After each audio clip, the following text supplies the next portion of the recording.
Dennis McGinley on this. Dennis lost his brother in the Trade Center on 9/11. He's been pushing to get answers, and we thank you for coming back on the show ahead of next week, which we'll talk about.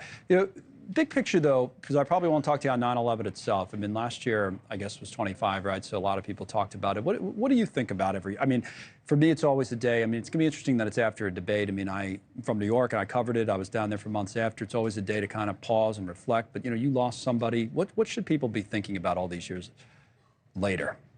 Well, first of all, Connell, thanks for having me back on.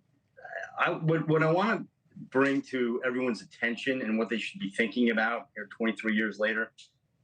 On July 31st of this past summer, my family and I sat in the federal courthouse in Lower Manhattan. And we finally, after 20 years, were able to see and listen to damning, what I like to call smoking gun evidence of Saudi Arabia, the government of Saudi Arabia's involvement in 9/11. And I appreciate you showing that video. Yep. Omar al-Bayoumi, video of him casing the Capitol. He's a high-level Saudi employee. A video of him hosting a welcome party for 2 of the hijackers with 29 other high-level Saudi government officials in attendance. We also saw a notepad of a drawing of an airplane, the calculations of distance, height, and how the speed to actually hit a target on the ground. And he admitted that was his handwriting. And his excuse was, he said he was helping his 14-year-old son do math homework.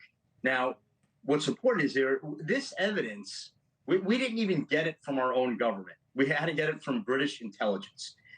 They handed it to our FBI in 2001. Right. Why did we never see it, right? Former assistant CIA director Mike Morrell said a few weeks ago, I never saw this evidence. I never saw this video. And he was outraged. Last week, I watched the podcast with former Senator Bob Kerrey, who was on the 9/11 Commission, said the same thing. We never saw this evidence. There should be, and he even said Congress should start a new investigation. I mean, this is just that's crazy. This is just what we've been going through. So what happened? I remember last time you were on, and yeah, 20. By the way, that's why I said 25. I meant 20. Obviously, a few years ago, got a lot of attention, and now you wonder about this story maybe getting the attention. To your point, when you came in the studio, you were saying you wanted Biden at the time and Trump and everybody, to stand together and do something about this, say something about this. And like I said, there's a debate the night before the anniversary. So what about that? What about the politicians on this issue? So the 9/11 families, in light of this new evidence, smoking gun evidence, we've sent a letter to both former President Trump and Vice President Kamala Harris, asking them to sign this pledge to reject any Mideast peace deal unless there's a 9/11 reconciliation a part of it. Like, will you finally help us? And if you're not going to, we don't want you down at ground zero. Like, Connell, this is the time of year when, all the politicians say, never forget, they come down there. Right. In the roped off area. Well, Biden's going to be there, I think he said, and Harris will be there. I don't know. I don't know if Trump has decided, but you're saying that you don't want him there unless yeah, what? He said he's thinking about or working on trying to get down there. But my point is, the politicians, they sit in their roped off area. They smack each other on the back. They laugh, they smile, they pose for their photo ops. And then on September 12th, we hear crickets. But the 9/11 families, we're the ones still fighting. And in light of this new evidence that we see, and there's more coming out, by the way, we're more energized, and we're not going away. And what is it? Another video? What else are you guys looking at? From what we're hearing, there's more videos coming out.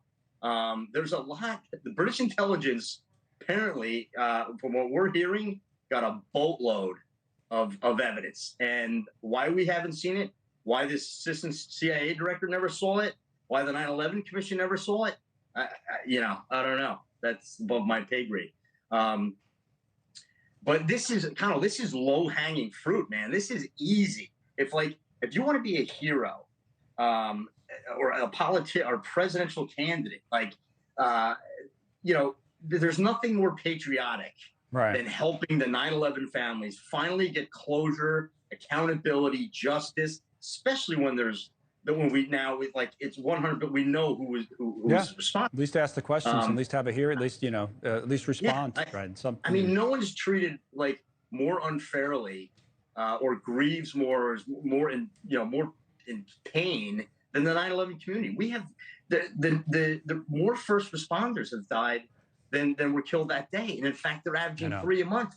3 first responders will pass away this month. So we're just looking for a champion. We're looking for someone to finally step up, put America first, put the 9/11 families first. Stop putting the Saudis first. All right, Dennis, 23 years, man.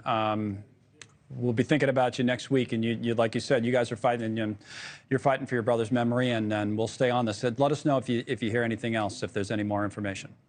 Will do. Dennis Appreciate you having McGinley. me on. Yep.